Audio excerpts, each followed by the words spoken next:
Hello and welcome to the beginner tutorial for Super Street Fighter 2 Turbo. That's a pretty long game title, so most of the players call the game Super Turbo, or ST for short. I'm David Serlin, the lead producer from Backbone Entertainment and Digital Eclipse on Capcom Classics Collection Volume 2. I'm also an accomplished tournament player in Super Turbo, and I help run the Evolution Fighting Game Championships, the largest fighting game series in the United States. So, what do you need to know to play Super Turbo? The game is mostly about controlling space on the 2D playfield and pressing an advantage when you get into a good situation. We'll start with talking about the basics. There's normal moves, special moves, and super moves. We'll also cover the importance of throws and throw escapes, or throw softens as they're also known. And finally, I'll tell you how to pick some of the secret characters. There's actually 17 secret characters in this game, and I'll show you how to pick the best 2. Controlling space. Street Fighter 2 has a 2D playfield with no sidestepping, so controlling space in the playfield really limits the opponent's ability to move and attack. They've got to figure out a way to get around fireballs, for example. Let's look at the game with some rectangles overlaid to see which space is being controlled. This large horizontal rectangle represents the amount of space Ryu controls with his fireball. Look at how much of the playfield it takes up. The opponent's going to have to figure out some way to get around that. This other vertical slanted rectangle represents the space that Ryu controls with his Dragon Punch. So if you jump over one of his fireballs at the wrong time, he'll be able to Dragon Punch you out of the air. This is his basic gameplay, and you can see that it's so effective because so much of the playfield is under Ryu's control. Now let's compare this to Bison's ability to control space. His scissor kicks and Psycho Crusher let him control a lot of the horizontal playfield, just like Ryu. You can see how his horizontal rectangle takes up the whole screen. But the difference is that these 2 moves, both the scissor kick and the Psycho Crusher, will lose to fireballs. That means that when Ryu throws a fireball, the space that Bison controls shrinks and shrinks and shrinks. Bison's got to find another way around those fireballs.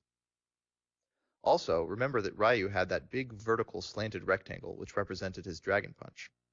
Bison is lacking that.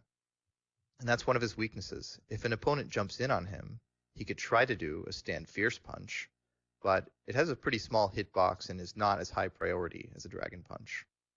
His other option would be to do a Jumping Strong Punch, which is probably a better option, but still it's not as good as a Dragon Punch. Bison has to make up for these weaknesses with other advantages. Chun-Li can control a lot of space as well. She can throw a slow fireball, which takes up the entire bottom of the screen. And while it's traveling, she can do a jumping short kick, which takes up almost the entire top of the screen. In the example here, you can see that she Stand Fierce. Chun-Li controls almost the entire playfield. Now let's look at Zangief. This rectangle over Zangief represents the range of his spinning piledriver throw, also known as his SPD. That's one of his main moves and one of the best throws in the game. If you can get close enough so that your rectangle overlaps the opponent, then you can do the spinning pile drive. So that's what you should be thinking about when you play Zangief. Try to get that rectangle, which represents the range of the spinning pile drive, to overlap the enemy. This other rectangle represents the range of his low roundhouse. That low roundhouse is very fast and very high priority, so the enemy will be afraid of it. If you can get close enough to threaten with that low roundhouse, which isn't very hard, then they're probably going to be afraid and block. You can use that moment when they're just a little bit afraid and blocking, to inch forward so you can get the pile drive. Now let's look at Vega. Vega's attacks are pretty long range because he has a claw. You can see that his rectangles extend almost half the screen even with his normal moves. But he can really control space when he starts going off the wall. He can either go off the back wall first or the opposite wall first. And either way, he can advance while avoiding ground attacks, and he can really control space. Move types. Just so we get the terminology straight, let's go over the different types of moves in Street Fighter. There's normal moves, special moves, super moves, and throws and holds. To perform a normal move, just press any of the 6 buttons: jab, strong, fierce, short, forward, or roundhouse. You can also jump or crouch and hit a button to get a different jumping or crouching normal move. Special moves require a combination of joystick movement and button press, such as Ryu's Fireball. To throw a fireball, move the joystick in a quarter circle motion, going from down to down forward to forward, and then press a punch button. Dhalsim can also throw a fireball using that exact same command, but he's got a different move, the Yoga Flame, with a slightly different command. That's a half circle towards plus punch. So you move the joystick back, down, down forward, forward, and then press a punch button.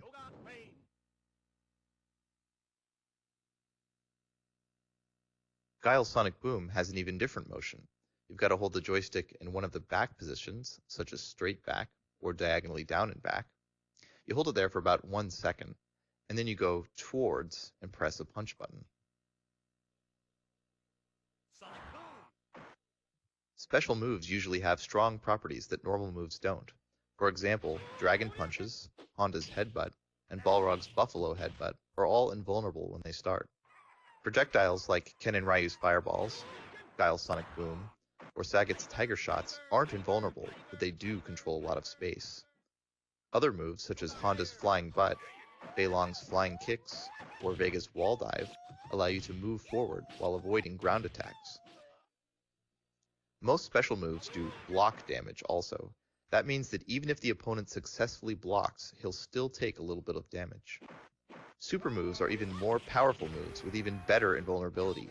Each character has only one super move in this game, and it can only be performed when the super meter is full. Super moves usually require you to input the motion of a special move 2 times very quickly and then press a button. For example, Ryu's Super Fireball is performed by doing 2 quarter circle motions with the joystick. In other words, you move the stick from down to down forward, forward, then down again, down forward, forward, and then press punch. You'll have to do the motion very quickly. Super moves can really change the match, not only because they allow for big damage comebacks, but also because they let your character overcome some of his weaknesses. Here you can see Ryu throwing a lot of fireballs against Sagat, and it's a very difficult fight for Ryu. But once he gets his super charged, he's able to throw a super fireball through Sagat's fireballs. Here you can see Balrog having a tough time against Sagat's fireballs as well. He has to use his Buffalo Headbutt to maneuver around them, or jump in, but that can be deadly too. But once he gets his super charged, he can use his super to go through fireballs, even from all the way across the screen. Here we see Bison fighting against Zangief. Bison doesn't have any invulnerable moves except for a super, so if Zangief uses his Jump Fierce Splash over and over against Bison in the corner, it can actually be pretty difficult to get out of. If Bison has his super charged, he can use it to hit the splash. It won't do much damage, but it is the high priority move he needs to get out of the situation. Throws. To throw the opponent, hold the joystick towards or away and then press Fierce Punch. Some characters can also throw with the strong, forward, or roundhouse buttons. Let's get this straight, throws are really good in ST. They have pretty good range, they do good damage, and they can be very hard to avoid sometimes, even when you know they're coming. The good news is that you can soften a throw to reduce the damage you would take by half. To soften a throw, you must execute your own throw within 13 frames of you getting thrown. That means that within 13/60ths of a second, after you get thrown, you must hold left or right on the joystick or D-pad, and then press strong, fierce, forward, or roundhouse. There's a couple of things you can't soften. You can't soften the damage from special throws, such as Zangief's Pile Drive or T-Hawk's Cyclone, or Vega's off-the-wall throw. You also cannot soften holds, such as Dhalsim's Noogie or Blanca's Bite. You can wiggle the joystick and press the buttons rapidly to get out of these holds quicker, though. Before I move on, I just want to emphasize again that throws are a very big part of this game, because they can be so hard to get out of. Let's look at these really dangerous examples. Here you can see Zangief doing stand short into a spinning pile drive. And here you can see Balrog doing his headbutt over and over to Bison. These are both very difficult situations to get out of. Picking secret characters. At first glance, there are 16 characters in Super Turbo, but each of these characters has an alternate version. These alternate versions are from Super Street Fighter II, the version just before Super Street Fighter II Turbo.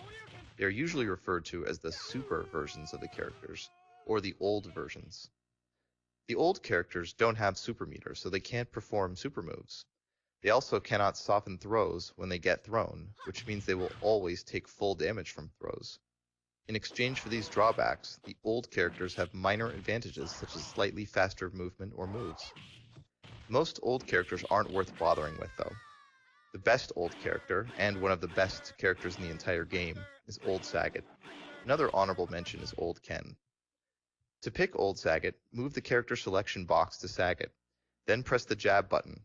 Immediately after that, input the command up, down, down, up on the joystick, then press jab again.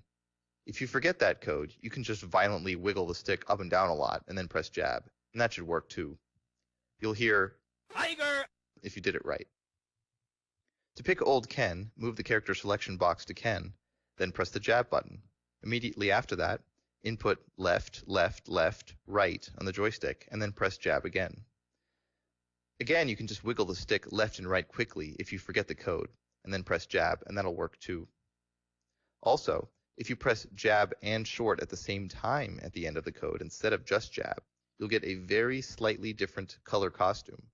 For example, Ken's gi will be slightly pink instead of red. In addition to the 16 regular characters and the 16 old